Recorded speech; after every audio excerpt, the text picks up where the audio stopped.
happened this weekend in Florida as well. On Friday, we kicked off early voting, and Americans started to cast their votes in the most consequential election of our lifetime.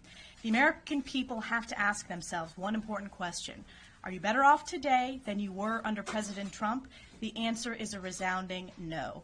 Because people understand our nation is in crisis. Kamala Harris and far-left Democrat policies have threatened the American way of life, making our nation weaker, less safe, and less prosperous. With 4 years in office, Kamala Harris has failed to deliver results for the American people.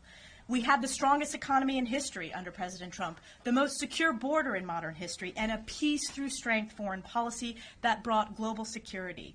President Donald Trump is the leader the American people need to bring them out of the crises created by Joe Biden and Kamala Harris.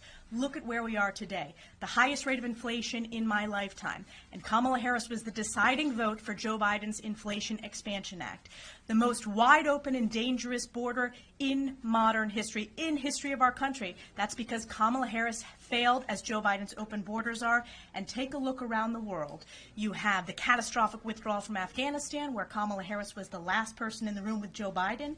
You have Putin invading Ukraine, and of course the deadly terrorist attack against Israel on October 7th by Hamas.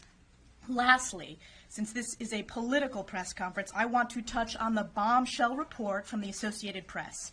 In key targeted districts across the country, Democrats are illegally interfering in elections by recruiting shadow candidates to deceive voters and disrupt the will of the American people.